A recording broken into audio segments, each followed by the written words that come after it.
All right, hey everyone. This is Hunter Foster. I'm the artistic director for the Red House Arts Center in Syracuse, New York. And thank you so much for joining us for Red Talks. Red Talks is on Wednesday night this week. We usually do it every Tuesday night at 6:30, but we are planning something really exciting. Actually, we're doing our fall fundraiser, Ain't It Grand? And it's going to be happening on June. Oh my God, June. It's the longest summer ever in history. It's going to be happening on October 8th. That's right, October 8th, which will be on Stars in the House, and you can view it on our YouTube channel and also on Facebook Live and on Stars in the House. It's a great show that Seth Rudetsky and his husband James Wesley have put together, and we're glad to team up with them to do our fall fundraiser. And so we've been in rehearsal for that actually, and we've been writing it, and so we had to delay our Red Talks to Wednesday, and we have a big tech rehearsal tomorrow night. Let me tell you something. Like, I've been in the theater for a long time, and I thought theater was hard, but like producing and directing a television show is 10 times harder. So, but that's what you got to do. That's the world we live in. That's the thing. That's what we have to do. So here it is.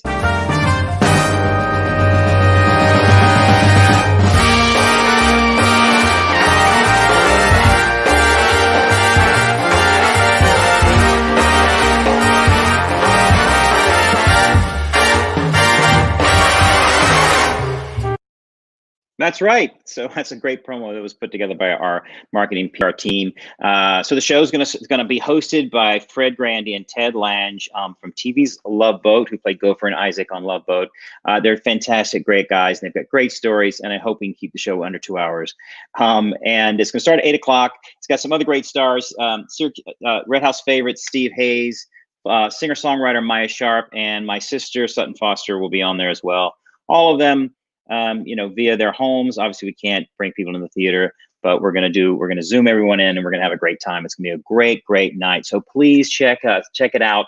It's gonna be October 8th at 8 o'clock. Stars in the House, Facebook Live, YouTube Live. Check it out.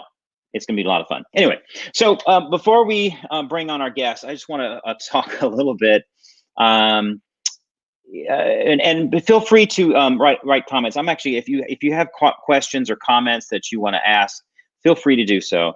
I mean, we have a lot going on right now. I had a big meeting with artistic directors from around the country, and we're all still trying to plan what we're going to do. And it changes daily. Obviously, we are getting new information every single day, and so we're trying to adapt to what the world's going to be. And we're really hoping that theater can come back sooner rather than later. So if you do have any questions, please go on the comment board. You can ask questions, and I'll try to answer them as best I can. But I just want to talk a little bit about last night. So if you had the unfortunate chance to watch the debate last night, the presidential debate, and again, I don't like to get too political on this, but I will have to say that, as I say every week, your vote matters.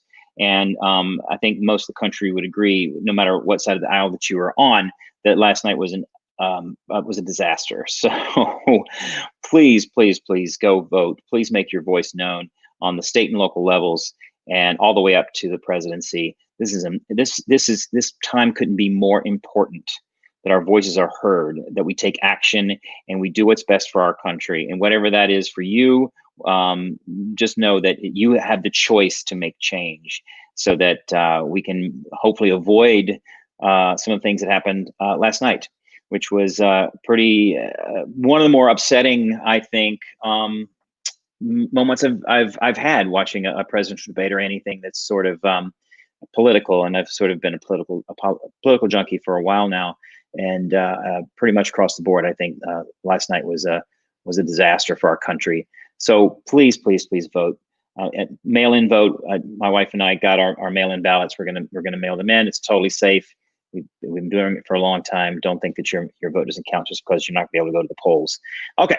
On that note, I'm going to bring in our guest, Jason Timothy, who has worked at Red House a ton, and I got a chance to work with him in a few things this year. I think I have to remind me.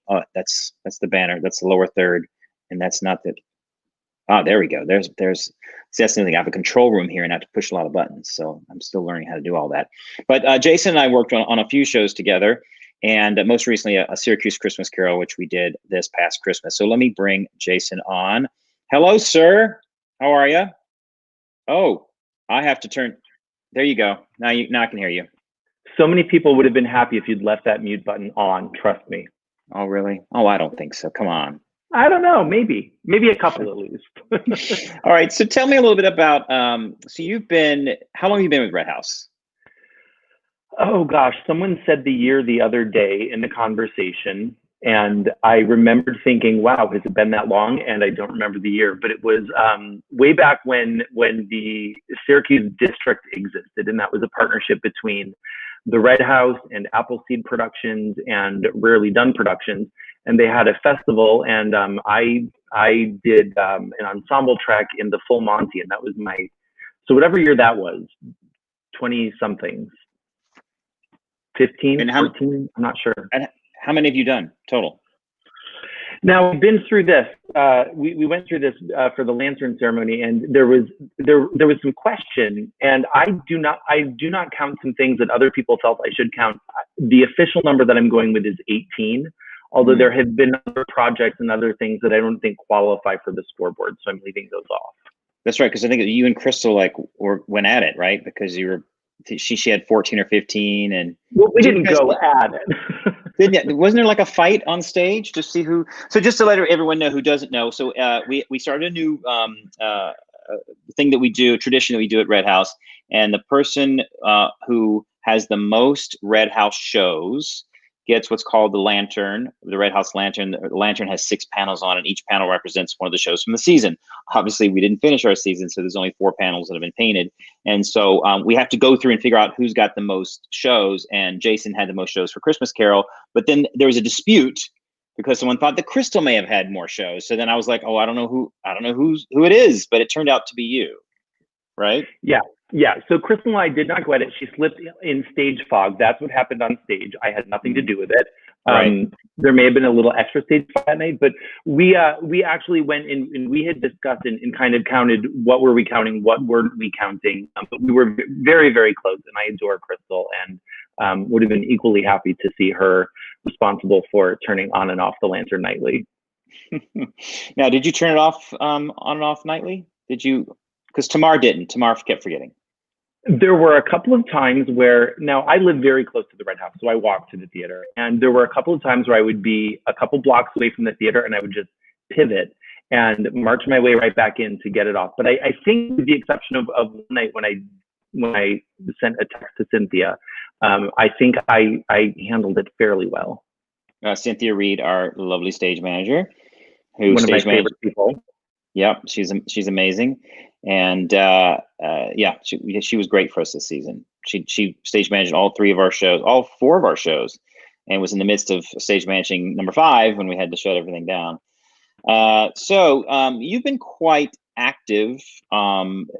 It's been such a it's so bizarre because I feel like this past 6 months have felt like a year, and also I have so many things in my apartment that are attached to that time period, especially early on. So like there was, for example, I had this blue screen behind us, and I remember I remember the day that I ordered the blue screen, and how it's the memory is so vivid because it's like we've got to get the blue screen because we're doing everything on online now, and it's things are so emblazoned in my brain, and it totally takes me back to that time when everything was happening. Where were you? Because I think of it that day, I guess it was the 20th or the 21st, March 21st, 22nd, sort of like when Cuomo sort of shut everything down, and that's when it felt like we were in it. Where were you? Were you at work? Well, so it happened for me a little bit earlier. So my day job, I'm the marketing director for a fitness company, and gyms were actually closed the week prior. So it was March 16th. It was my mother's birthday. And we were actually sitting around a table, the senior management team, discussing what changes we were going to make when we got the news that it wasn't up to us. We were shutting down temporarily. So my initial reaction was, okay, it's going to be a couple weeks. We're not going to go into the club, and we're going to figure out what's going on and how to adapt, and the world will go back to normal. And you're right. It seems like at least a year ago that happened. and for me, you said that the things in your apartment have specific are tied to specific times during the past 6 months. For me, it's almost like there were different eras of quarantine or shutdown or pause, whatever we want to call it. So for me, a lot of it's like, oh yeah, that was pre-quarantine. That was, this phase or that stage. But it was, because we shut down so early, I had kind of made peace with it by the time it started happening elsewhere. And I sort of had, at that point, when everybody else started getting closed down, I started to get the idea that it was going to be for a while. I was directing a play at the time for Rarely Done Productions here in Syracuse. And we were a week from opening when all of this happened. So, I kind of had my real world day job drama happening where what's going on and, applying for unemployment and all of those things because I was furloughed immediately. And then the flip side of that was that I had this production that we had teched, we were ready to go. And, before live performance, we had to make the difficult decision that, for the safety of our actors and for the safety of our patrons, we just decided we couldn't do it. So we canceled that production. So there was a lot going on early on for me.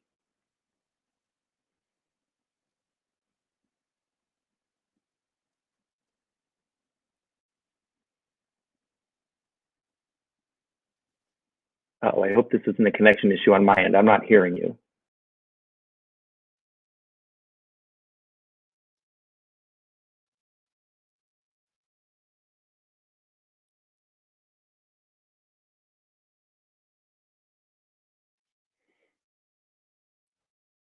Yeah. Are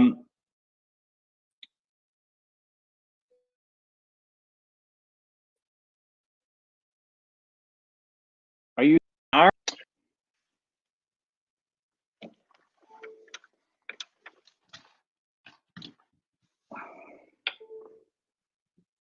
Okay, so we're having some internet issues.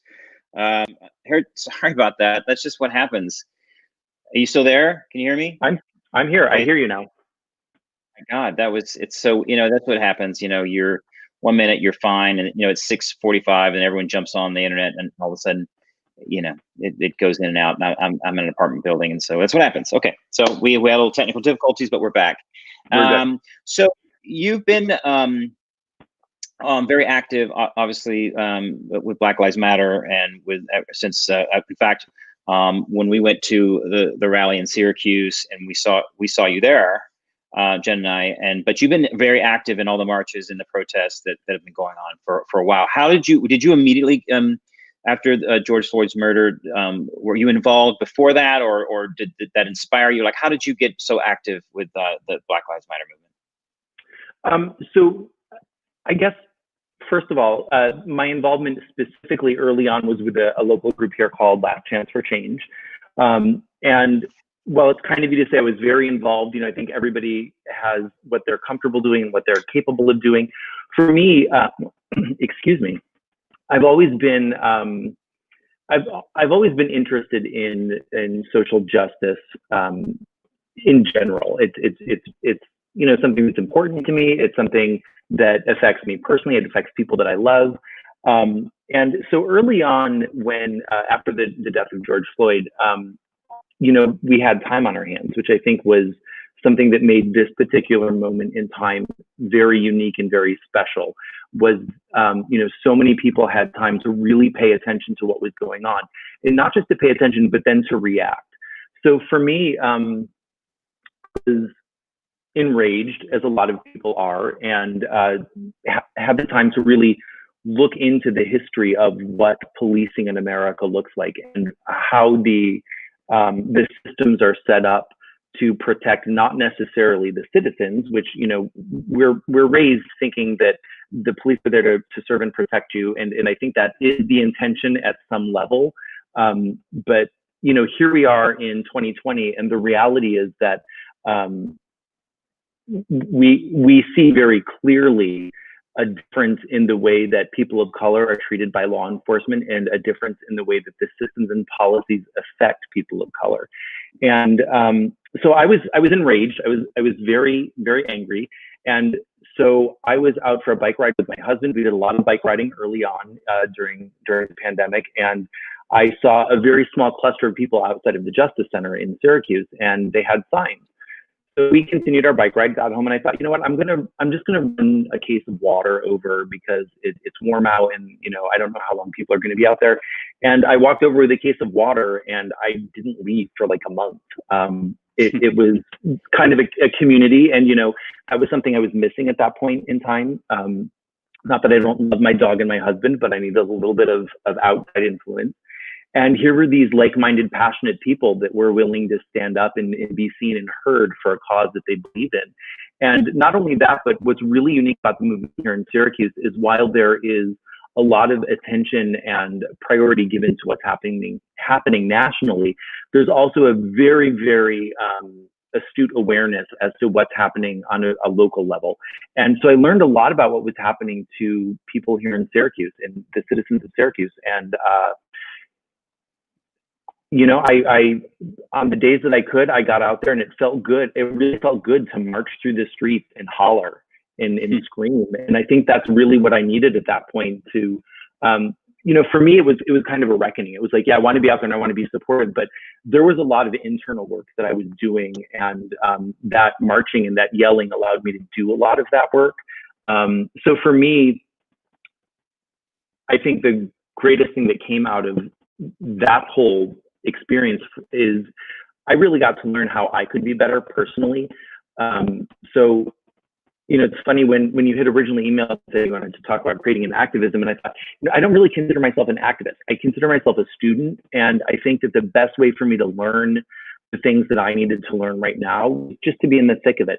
And there were a lot of great people from the theater community that I got to spend a lot of time with side by side through those marches and different events. And that was really rewarding. And I think it strengthened a lot of friendships, like to that ride or die level, I think is what the kids say. They're people that I know now. I've had people's names and numbers Sharpied on my arms in case we were arrested. And that's an important experience, I think, especially when you believe in something as passionately as I do. And I only wish that I had the physical stamina to have marched more and shouted more and had not lost my voice so quickly and so often. Well, I think, it's what sort of makes America great is that great already. We don't have to make it again. We can make it because it's, but what makes us great is our ability to speak our mind, and to say the things that we want to say, and to write the things that we want to say. And, what was sort of remarkable is that, usually, like, we're in the midst of, especially in the arts, I'm auditioning or going for this thing, and I get my job, and just our world, it's like but now there was this great big pause, right? George Floyd is murdered. Ahmaud Arbery's murdered. Breonna Taylor's murdered. And suddenly everyone's like going, okay, I'm going to spend my time now, because I'm not working and there's a pandemic, of really standing up and making a difference and making change and having my voice heard. And that to me was it was just like, and I know that there was a lot of what I hate is when people tie the protests, to the looting, because what people have to understand is those were two different things. There was the peaceful protesters who were wanting their voice to be heard, and then there are these maniacs who were coming downtown, even in New York, who were just throwing trash cans through windows and being for no reason, like that. That to me, and so we want to lump them all together and call them Antifa. And I'm like, and I don't know how many times I've said no. The protesters are not those people. And some of those people are from out of the state, and some of those people are being paid, or you know what I mean? There's politics involved, and there's people that are being paid to come in there and really, so it makes certain people look a certain way. And what I also hate, I'm sorry to get on my soapbox about this. What I also hate is, and I'm probably getting in trouble for saying all this, but that how we view protesters white and black is different, right? Oh, absolutely. Absolutely. Sure. Yeah. There was no outrage when there was a crowd assembled outside of City Hall to protest New York's closure, to protest wearing masks. That was seen as all in good fun, people, sticking up for what they believe in. But the second you get a group of people of color that have, I should say, a group of people that are largely people of color that have a legitimate concern, right? That concern being, I'm afraid I'm going to be the next murder victim for simply existing. Then all of a sudden we get really uncomfortable because it starts to call into question the things that we, and I say we meaning you and I as white men, and both of those identities give us a certain amount of privilege. So things that we take for granted, like the cops are there to protect us, or I'm safe voicing my opinion or dissent. My dog Lucy is about to share her opinion, I'm afraid. But we tend to look at people, especially marginalized people, when they start to speak out or stand up for themselves as making a big deal out of things, or speaking out of turn, or not really understanding the big picture. And I think all of those are problematic concepts that people like to employ in order to make themselves feel more comfortable. Yeah, I always I tell the story a lot because I agree with you. As a white male, there's a certain comfort level of existing in the world, and we just, well, everyone feel, why doesn't everyone feel the way I do? Because that's my reality. I was traveling down to Washington, D.C. This was many years ago, and I was doing a show. I was doing a show down there. In my car, had suitcases, and and I was going through Baltimore. Obviously, we know Baltimore has had a lot of crime issues, drug issues. I was going through. Oh, you can bring your dog on. So sorry. Okay, that's okay. So I was going through Baltimore, and I was getting ready to get on the Baltimore Washington Parkway on my way to DC, and so I went through the tolls, and there was a cop in the far right lane, and I pulled up. I pulled over because I wanted to get in the lane to go on the off ramp. So I pulled behind the cop, and the cop was going 40 miles an hour. So I pulled around the cop and went, because he was going slow, and went to the off ramp. Lights come on. He comes flying up behind me. He tails me. So we're on the off ramp, right? So I can't pull over on the off ramp. There's nowhere to pull off. So I wait to get around the off ramp and then pull off to the side of the road. He gets out of the car. He's got his hand on his gun. He's like screaming at me to get my hands out the window. Get your hands out the window. Get your hands out the window. So I put my hands out the window, and he goes, and don't move. So let me know I can see them. He showed them to me. He goes, what are you doing? I said, I'm going to DC because I'm starting a musical. I'm an actor, and I'm doing a musical. And so all of a sudden he like calls back up. 3 other cars come flying up. So I got 3 cop cars. I'm on the side of the road, and he's got his hand on his gun. So I'm like freaking out, and I give him my license registration. And then 2 other cops come, and one cop gets in my car, and he says, do you have any drugs in your car? And I go, no, I don't have any drugs. I said, I don't do drugs. I said, I've never done drugs. Don't do drugs. I don't say I've never done drugs, but but I said, I just said, because in my mind I kept thinking, like, did someone else, because I parked my car in New York City, I was like, did someone like smoke a joint, and there's a joint? Because he said, if there's a joint in your car, I go, look, I said, I don't do drugs. I don't have any drugs in my car. And he said, we're going to get the canine unit in here, and they're going to sniff. And he goes, we find anything, you're going to jail. And I was like are you kidding me? And this went on for he left. They talked to the cops. They came back. He sat, and he goes, I'm warning you, it's your last chance. You're going to jail. And finally they let me go. And I don't know, I still to this day don't know what it was about. Maybe I fit the car was description of something else, but I thought, if I was a black man, guarantee you, I would have been handcuffed. I would have been outside on the pavement, on the ground, or I would have been in the back of the car and taken in. There would have been the only reason I got out of that day was because I was white and a man. I know that for a fact, and that's just the way it is, and that's unfortunate, because that shouldn't be the world. And I also know that if I was a black man, that experience would have been 100 times 1,000 times, 1,000,000 times more stressful and traumatizing, because immediately you would have thought, I could get shot in this moment. Yeah.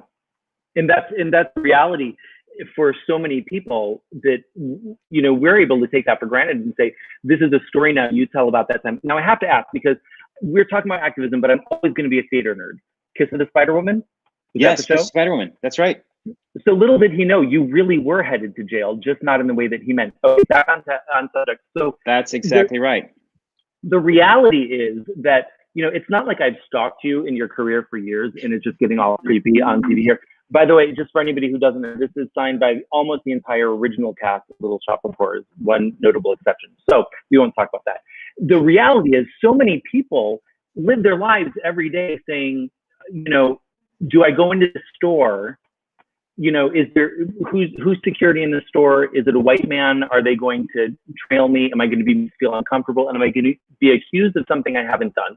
Are the cops going to be called? Do I want to walk through this neighborhood because are people going to assume I don't belong here and I'm up to no good? The amount of mental gymnastics that it must take to be a person of color in 2020 America, it's exhausting for me to consider. So I can't imagine how exhausting it must be to live. Oh, I can't begin to imagine. Yeah. First of all, I just want to, just as a disclaimer, I'm not saying that all cops are bad. In fact, I know worked with and especially I was on Broadway for a long time, and the beat cops that protected us coming out of the stage doors, and I got to know a lot of them, and they were so kind and did everything for us. So this is not, when I say these things, it's not about you know, diminishing what cops do in our country, and because I do think that it's just whatever, it's a problem that needs to be fixed. But I want to say that this is not to say that all cops are bad and running around. You know what I mean? But it is a systemic problem. And that's the point right there. The systemic problem. This isn't a movement against people. It's not a movement against your uncle who chose to be a cop. But the reality is that the people aside, leaving the people out of the equation, it's the system.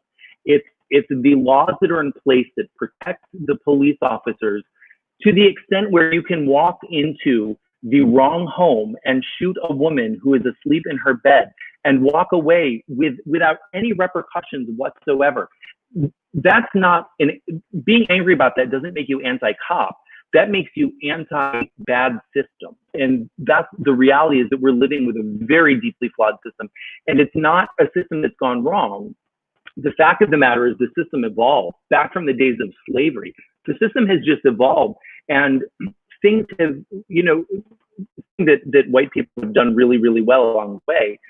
And not to vilify all white people either, but the reality is what white people have done really well is they've been able to hide the fact that slavery exists today in 2020. It just doesn't look like we were taught in school. It doesn't look like what we see in movies.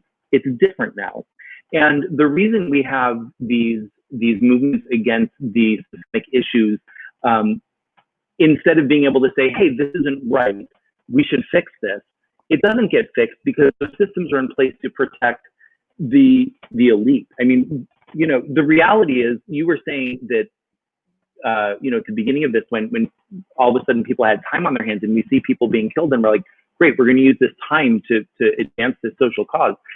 That's a nightmare for people who are living in the comfort, warmth, and with the benefits that come from white supremacy.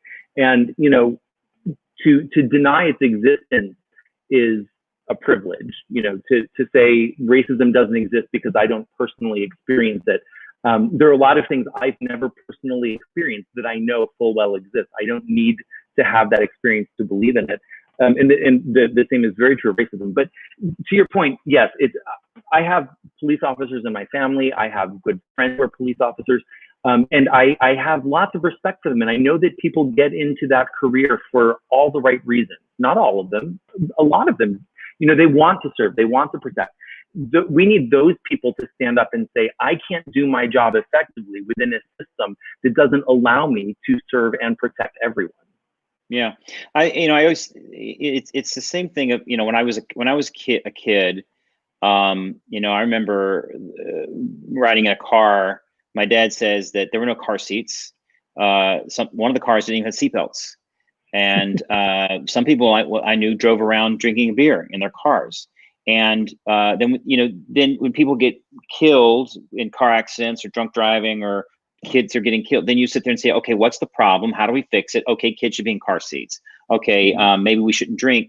You fix the problem. And what I don't understand sometimes is when we look at something and then we just say, oh, you're attacking this larger thing, and so therefore you can't just. I'm like, well, no, let's look at there's a problem. Let's look at it, and how do we fix the problem? It's not saying all police are bad, or we eliminating police, or it's looking at a problem and fixing it. It's just like with anything. A cigarettes, okay, cigarettes cause cancer, so how do we fix that? It's the same thing I have with the gun issue. It's like the guns, we're having a problem, so how do we fix that? And we're not doing it. And again, it's not about taking away guns. It's not about people should have guns. That's just your Second Amendment right, absolutely. But how do we fix the problem? And that's and I hate it when it gets so politicized that we can't it doesn't seem like we can come to compromise. That's what we should be doing, is compromising and coming together to how do the police and the activists come together and figure out what the problem is and fix it. Well, and the reason that's not going to happen, of course, is because if you look at child seats, the problem is everybody can universally agree that dead babies as a result of car accidents is a bad thing. But we watched last night, the commander-in-chief was unable to condemn white supremacy.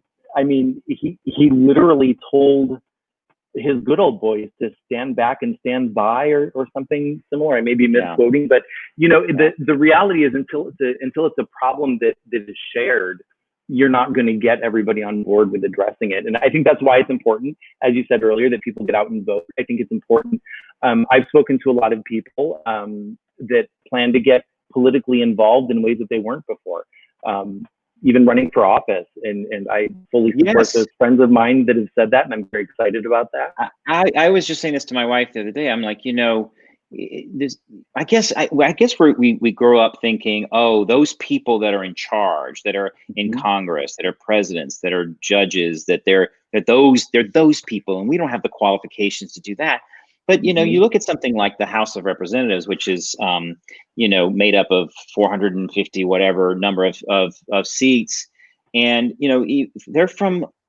some of these people are no different than you and me. I mean, like anyone, like AOC was a bartender one day, and the next thing she's a congresswoman. So Fred Grandy, who we worked with, was 8 years. He was an actor. Well, he's a brilliant man. He went to Harvard, and he's definitely more qualified. Yeah, he's more qualified. But still, I mean, that's what I think. I sit there and go back and forth because I do think there are a lot of people in Congress who probably shouldn't be in Congress that got elected. They're not qualified to be in Congress, but again, that's the beauty of our society, is that it allows that any one of us could run for. I mean, who's to say that we could run against John Katko in Syracuse in this district? I mean, you could run for, city council. You could run to be an elector in the state of New York. You could run to. I mean, there's all sorts of things that we can do to be more involved. And that's so then it isn't just the same old establishment, the people that are always there. Because I think how Trump came about, I think, is because there was I had a friend of mine who was, and this is where my mind can't compute. He's a Washington guy, so he sort of worked in sort of the outskirts of some political things in DC. So he knows a lot of and he's from. I'm originally from Georgia, so he's from Georgia. So we both come from very sort of more conservative backgrounds. I was always I voted for Jimmy Carter and cried the night that Reagan was elected. So even when I was 11 years old, so I've always been pretty much on one side. But but I remember he voted for Obama twice, right? And then in 2016, he voted for Trump, and he's going to vote for Trump in 2020. And I sit there and go, I can't wrap my brain around how those two things line up. And what he said to me was interesting. He said, I've been in government and involved in government, and he said, you don't understand. He said because I don't consider, he's an independent. And he says, I think Mitch, certain people, I'm going to say certain names, but he said certain people, established politicians, are ruining, and he made, I think, on both sides. And his philosophy was that he wanted a wrecking ball. He wanted someone to come in and blow everything up. And in a lot of ways, he felt that that was successful, that it got rid of people. It upset the norms on both sides of the aisle. Because, a lot of people sort of say, and again, we can delve into politics, but a lot of people say, oh, what the Trump administration has done for the Democrats said, what has he done for the Republican? How has he completely changed the Republican and conservatism? He has really remade and reshaped, for better or worse, whatever side you want to be on the topic. But he did what my friend wanted him to do. So in his eyes, he was successful. Exactly. At what cost? Exactly. That's the thing. Is it like, how far do we go? And look, and again, I don't want to take sides on the show, but I do think that we have to hold on to civility. We have to hold on to the things that I was taught as a human being on how to treat people, and regardless of politics, you know what I mean? I'll never forget John McCain when that woman was calling Obama a Muslim, and John McCain dropped the whole politician thing. He said, no, he's a good and decent man. Right in the thick of like these two people. And I'll never forget that. And I'm like, you know what? There's humanity there.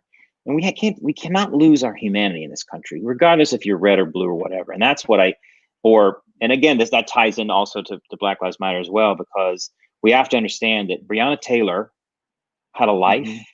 She had a boyfriend.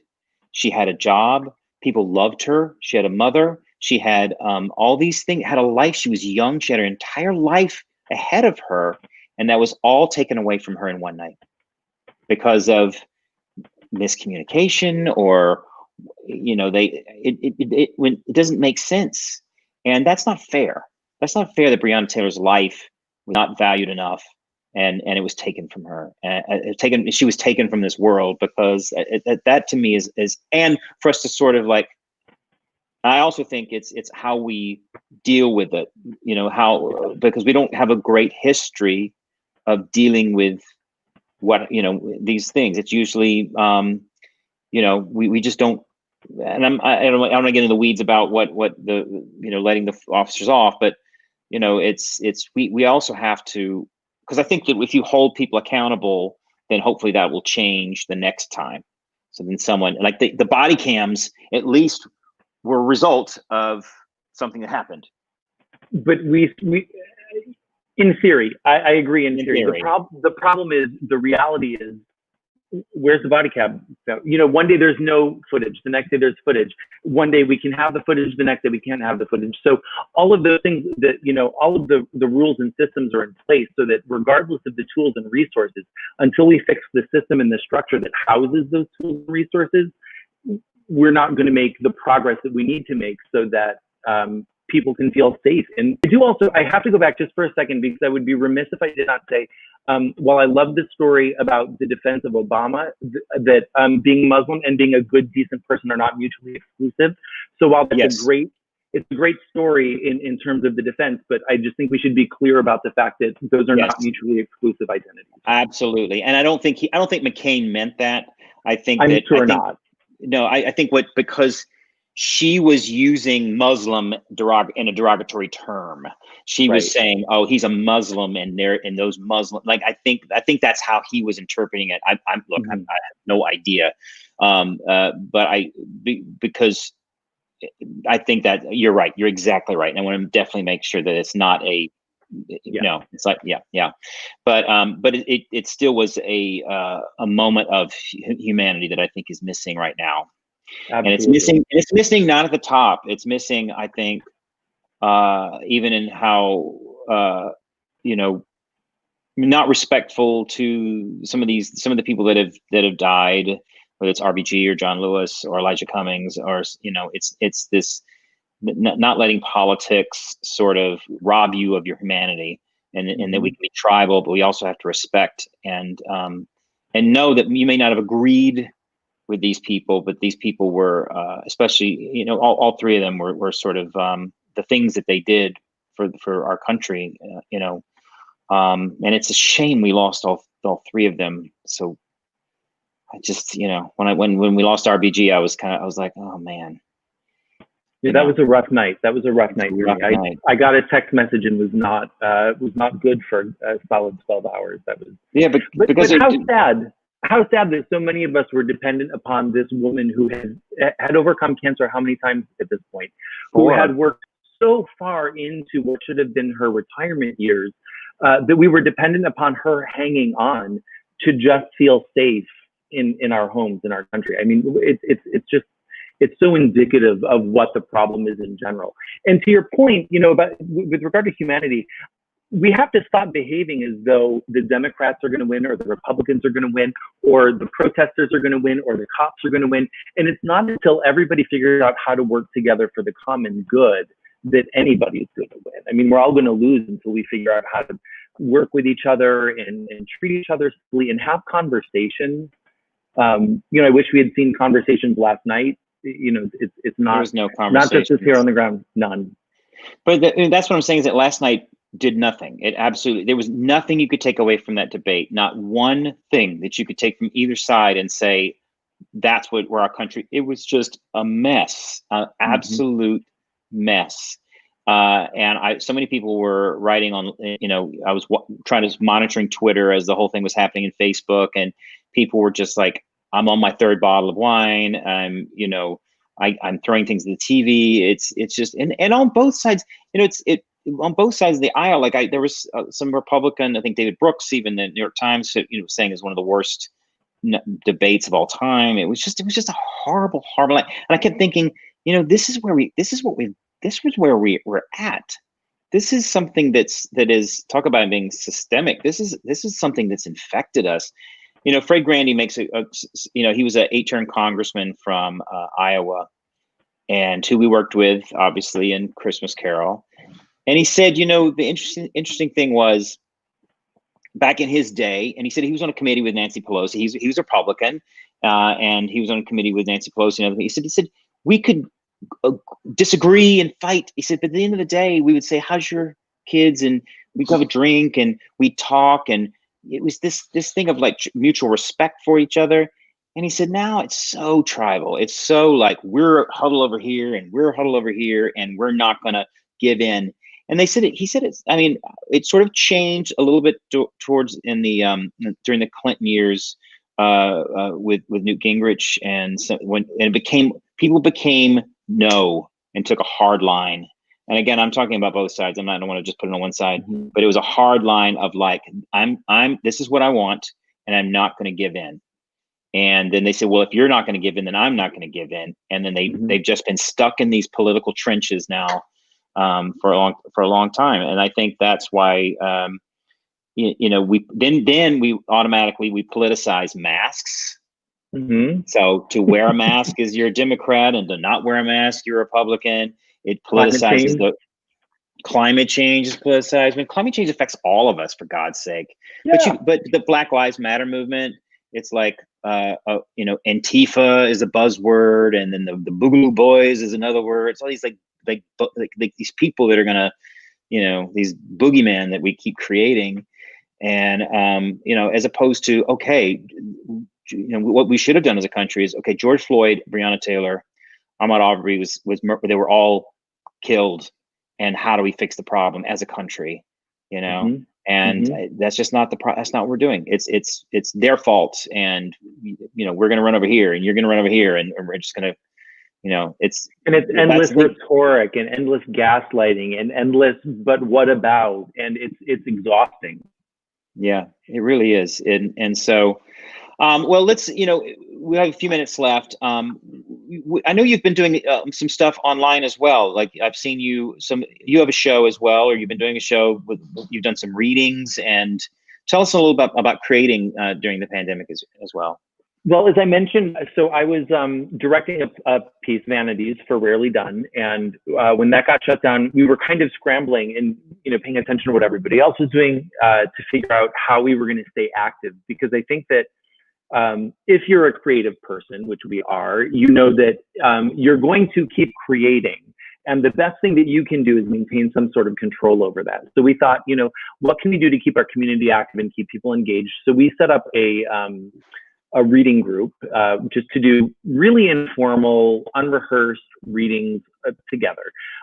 So we thought, we've got all this free time. We all have tons of scripts we should have read by now that we probably haven't. So we started by just pulling out some scripts and saying, we want to hear this one, or, you know, here's a script we'd like to hear with these people who are never going to get the chance to play these roles. We did, we had some great guys come together and read Steel Magnolias for us. That was a lot of fun.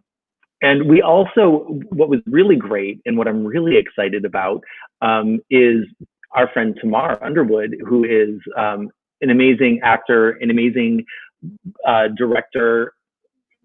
No offense, you're equally right up there, but Tamar's one of my favorite directors. I really, really love working with the guy. He's amazing. He's amazing. Brilliant. Like I learned something every time something comes out of his mouth. It's like a golden nugget. I'm just learning right and left. But he's also a fantastic playwright. So early on, I was looking for scripts either by or about people of color that maybe we weren't familiar with. You know, we don't need to, not that it's not brilliant, but just the timing wasn't right for A Raisin in the Sun again. I wanted something new, something different. And he offered up a script called Immersion that he had written and revised several times. So good. So Love good. It. So I read it. And I read it and I thought, this is amazing. I don't know how it translates. Like I'm reading it and I really love it. But I want to hear it in people's mouths. You know, as theater people, it's one thing on the page, but we have to hear it in somebody's mouth to really understand it.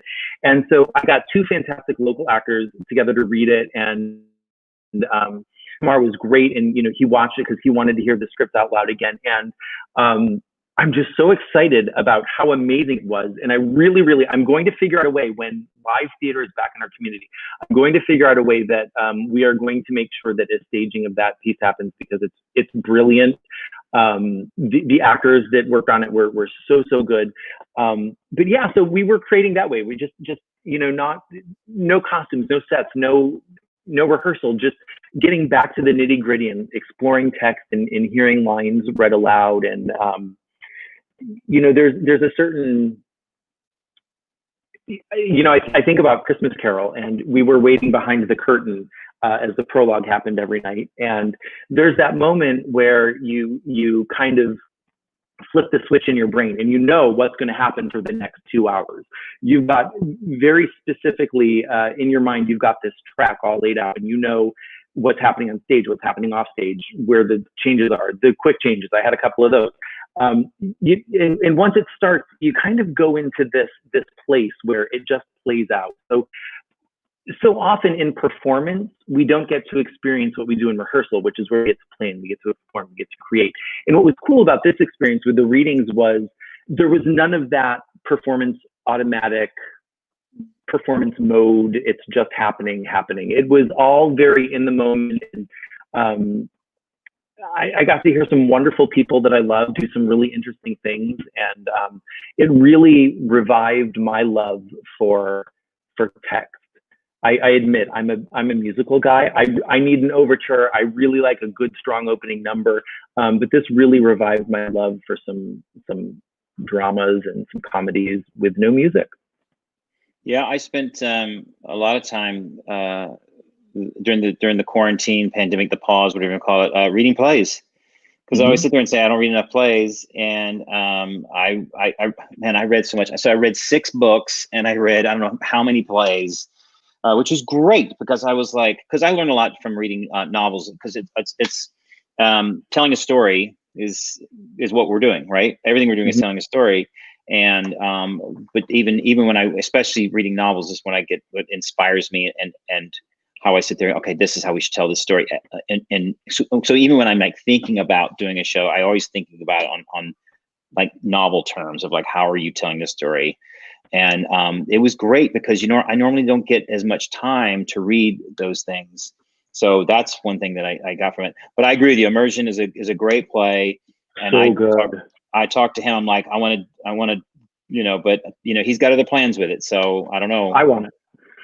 I wanted it, but no. We But might have tomorrow, to fight over this one. yeah, I know.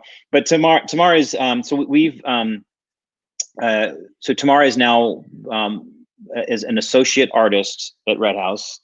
He has an official title, and he's one of my favorite people. He's an incredible. You're right. He's a great actor. Incredible in Rent. He was just phenomenal in that show, and he's a great writer. He's a very good director, and just all around you know, when we talk about just and I would do anything with him. So he's one of my favorite people. So yeah, absolutely. I mean, and Immersion's a great play. Well, Jason, thank you so much. Thank you so much. This has actually been a really great conversation with you, with all the things that's been going on, and just getting your perspective. And it's and thanks for for marching, for speaking out, for standing up, and doing all the things you were doing for all the protests this summer. And I admire activism. You say you're not an activist, but you are. Just know that, and it's important. It's important, and so thank you for that. And thanks for being a part of the Syracuse community and being a part of Red House. And hopefully we'll get to do it again. We'll be on stage again someday. On our fingers crossed. All right. Thanks so much. Have a great night. Okay. So anyway, I just want to say that this has been a really, really informative and great conversation with Jason Timothy. And I just want to say that again, we try to keep this as fair.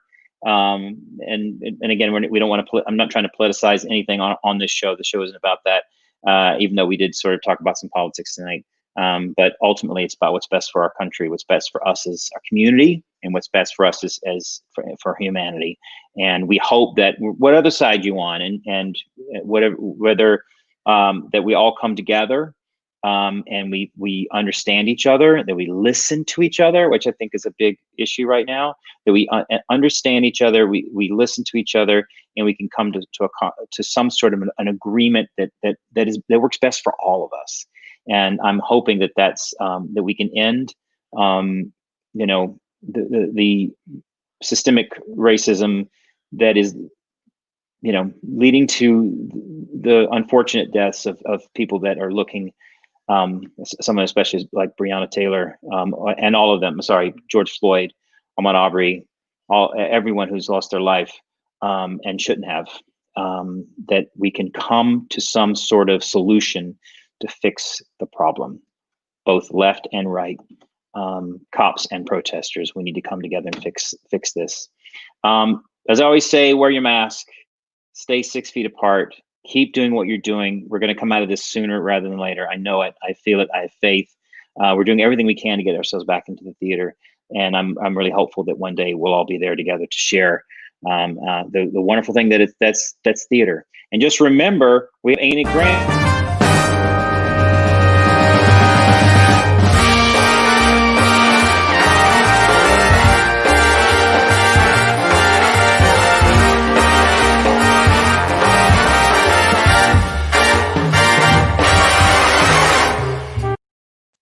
That's right, coming up. That's right, October 8th at 8 o'clock. It'll be on Stars in the House. It'll be on Red House Live, and also be Red House Facebook Live, YouTube Live, on my Facebook page. Come check it out. And also, don't forget, as we look down here, please donate to the Red. Oh, I have to go this way. Please donate to the redhouse.org. Knows everything that you donate will help our cause and help us to get back sooner rather than later. Where most theaters are not getting any help from the government right now. And we're still hoping that something will come in a stimulus package down the road that will help us, but we're getting nothing right now. So we do need your help. Please help us if you can. Please stay safe, and we will see you next week. May not be Tuesday because we are still working towards our fundraiser, but we'll figure out what day it'll be, and we will see you next time on Red Talks. Thank you so much, and be safe.